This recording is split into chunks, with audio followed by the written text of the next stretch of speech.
Raketalar va harbiy qudrat bilan cheklanmagan urush endi u milliardlab dollarlarda o'lchanadi va bu ko'rsatkich o'sishda davom etmoqda. Xabarlarga ko'ra, bir oydan ko'proq vaqt ichida Qo'shma Shtatlar Eronga qarshi operatsiyasiga 42 milliard dollardan ortiq mablag' sarflagan. Ammo zarbalar kuchayib, javob choralari milliy chegaralardan tashqariga tarqalib borar ekan. Bu mojaro harbiy, moliyaviy va geografik jihatdan tez kengayib bormoqda.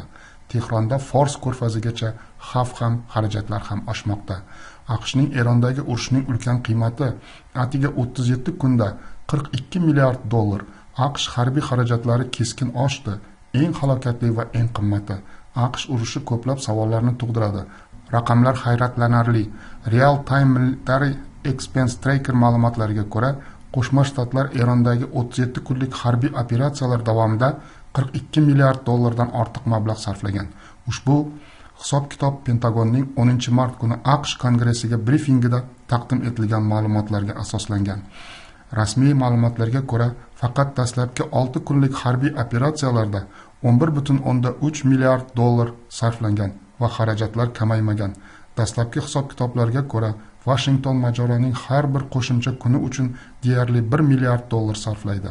Operatsiya 28 fevralda Qo'shma Shtatlar va Isroil Eron nishonlariga muvofiqlashtirilgan hujumlar uyushtirganda boshlagan.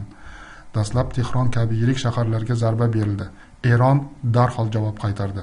Islom inqilobi qo'riqchilari korpusi mintaqadagi Isroil harbiy bazalariga qarshi javob zarbalarini berdi. Bu zarbalar faqat bitta jang maydoni bilan cheklanmagan. Bahrayn, Iordaniya, Iroq, Qatar, Kuvayt, Birlashgan Arab Amirliklari va Saudiya Arabistonidagi AQSh bilan bog'liq nishonlarga tahdid solindi. Maqsadli operatsiya sifatida boshlangan narsa endi kengayib borayotgan mintaqaviy qarama-qarshilikka aylandi. Xarajatlar kun sayin ortib borayotgani va chegaradagi keskinliklar kuchayib borayotgani sababli savol qolmoqda. Bu qancha uzoqqa borishi mumkin? Isroildagi dramatik manzaralar. Tel Avivdagi AQSh diplomatik vakolatxonasi oldida raketa hujumlari va mintaqada Eron bilan keskinlikning kuchayib borayotganiga qaramay, urushga qarshi norozilik namoyishlari boshlandi. France Presse agentligi xabar berishicha, taxminan 20 nafar namoyishchi Tel Avivdagi AQSh elchixonasi oldida to'planib, urush davrida jamoatchilik noroziligini muhim lahzasi bo'lgan Eron va Livan bilan davom etayotgan mojaroga zudlik bilan chek qo'yishni talab qilishdi.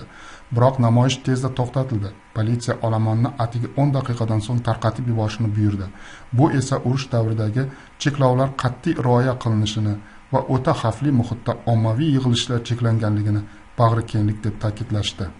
Bir qancha fuqarolar urushga qarshi chiqayotgan namoyishchilarga qarshi chiqish uchun kelganlarida vaziyat tezda yomonlashdi va bu norozilik namoyishini mojaroning davom etishi bo'yicha Isroil jamiyatidagi ichki bo'linishlar uchun avj nuqtasiga aylantirdi. Tinchlik hamkorligi koalitsiyasi tashkilotchilari bu norozilik namoyishini Tel Avivdagi AQSh elchixonasi oldida Eron bilan urush boshlangandan beri birinchi marta o'tkazilgan norozilik namoyishi deb atashdi va keskinlikni kamaytirishdi. Talab qilayotgan faollarning tobora dolzarbligini ta'kidladilar. Bu alohida hodisa emas. Bir necha kun oldin Tel Avivning Habima maydonida bir necha yuz namoyishchi urushni tugatishni talab qilib, ko'plagan havo hujumlari sirenalari esa Eron va Yamandan kelayotgan raketalar haqida ogohlantirib, faol mojarolar fonida g'ayritabiiy norozilik muhitini yaratgan. Politsiya bu namoyishni ham zo'ravonlik bilan tarqatib yubordi va amaldagi harbiy qoidalarga ko'ra kamida 10 kishini hibsga oldi. Bu qoidalar ommaviy yig'ilishlarni 150 kishi bilan cheklaydi. Voqealarning kutilmagan qonuniy burilishida Oliy sud aralashib, Habima maydonida 600 kishigacha bo'lgan namoyishlarga ruxsat beruvchi dastlabki qaror chiqardi. Shuningdek, boshqa joylarda kichikroq yig'ilishlarga ruxsat berdi.